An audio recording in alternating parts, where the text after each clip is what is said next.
You don't lose the things you love by accident. You lose them long before they're gone. Stop for a second. You've felt this before. And the worst part is, while it's happening, it feels like you're protecting yourself. You call it being careful. It's not. It doesn't look like destruction. It looks like distance, silence, overthinking, pulling back just enough to feel safe. But slowly, quietly, something starts slipping. And by the time you notice it, it's already happening.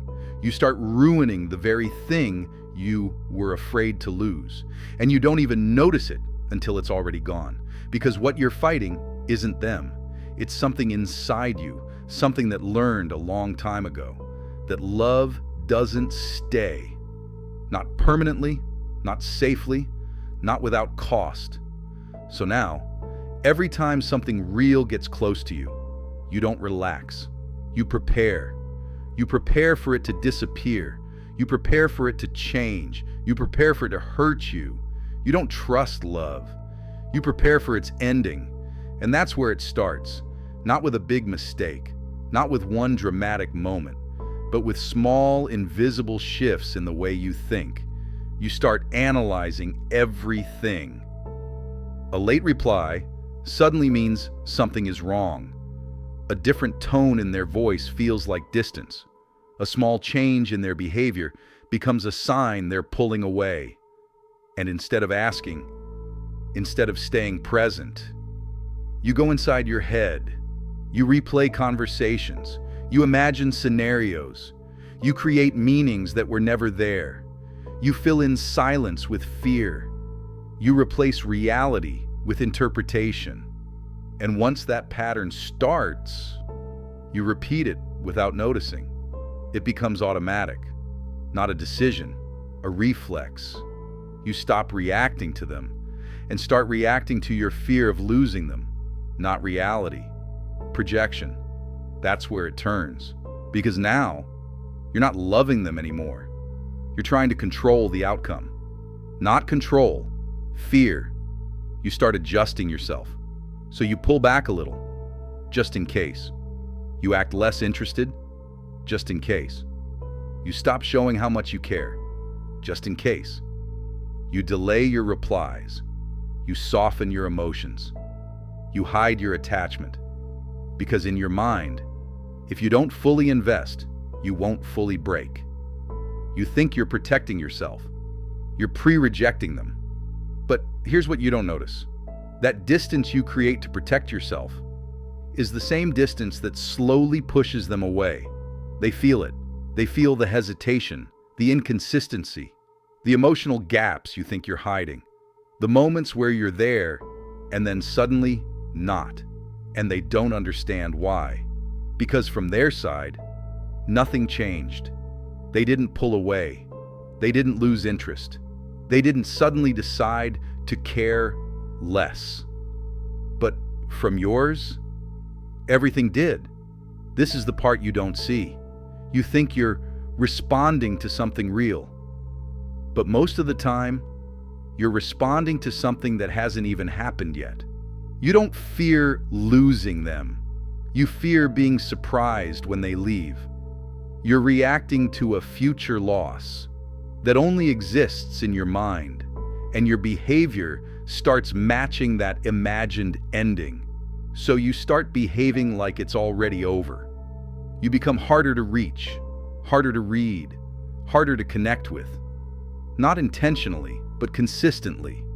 And slowly, the connection starts to weaken. Not because they stopped caring, but because you stopped being fully there. And the more it weakens, the more your fear feels justified. See? Something is off. I knew it wouldn't last. I can feel them pulling away. Your mind turns consequences into proof. Proof that you were right all along. But you don't realize you helped create that distance. Not intentionally, but predictably. Because when you expect something to end, you start acting in ways that make it end faster. You create the outcome you were trying to avoid, and then you use it to confirm your fear. And the loop closes. This is how you destroy the things you love, not through hate, not through betrayal, but through fear. You don't destroy love. You drain it slowly. Fear that makes you withdraw. Fear that makes you overthink. Fear that makes you protect yourself, even when you're not in danger. And it gets deeper than that, because it's not just about losing them. It's about what losing them would mean. It would mean you were wrong, that you trusted the wrong person, that you misread the situation again. It would mean you invested in something unstable again. And your mind hates that. So your mind tries to stay ahead of that pain. It tries to predict it, control it, reduce it. It tries to remove uncertainty before uncertainty hurts you. But in doing that, it removes the one thing that actually keeps something alive: presence. Real connection doesn't survive in your head. It survives in what you show, in how you respond, in how safe the other person feels around you. And when you're constantly preparing for loss, you stop giving that. You become guarded, not in obvious ways, but in small, subtle ways that change everything. You hesitate before opening up. You hold back your reactions. You question your own feelings. You edit yourself. You filter your emotions. You second-guess your instincts. You stop being direct. You stop being fully seen. And over time, you become less real, less expressive, less emotionally available. And that's when things start to fade. Not suddenly, but gradually, through missed moments, unsaid things, unfelt presence, until one day you feel the distance you were afraid of. And now it's real. And it hurts. And your first thought is, I knew this would happen. But here's the truth you don't want to face. It didn't happen the way you think. It didn't happen because love is temporary, or because people always leave. It happened because fear slowly replaced connection, because anticipation replaced presence, because protection replaced honesty. And once that pattern starts, it doesn't feel like a choice. It feels like instinct. You don't even question it anymore. You just do it. You withdraw. You analyze.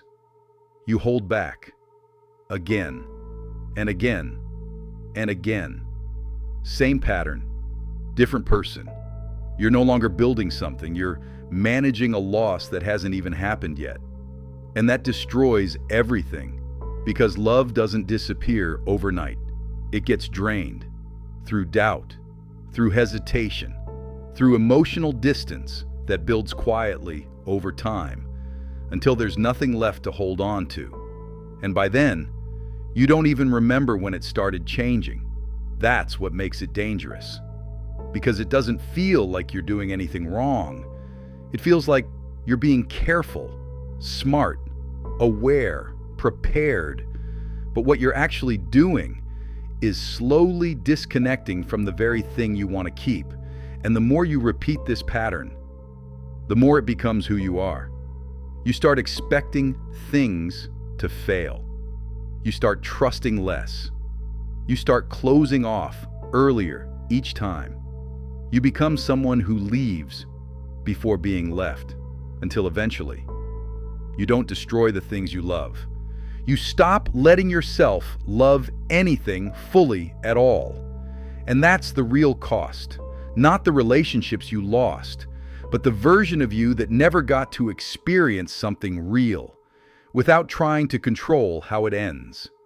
Because the moment you stop being present, the moment you start preparing for the end instead of living in what exists, you've already started losing it. And if you've done this before, you already know how it ends.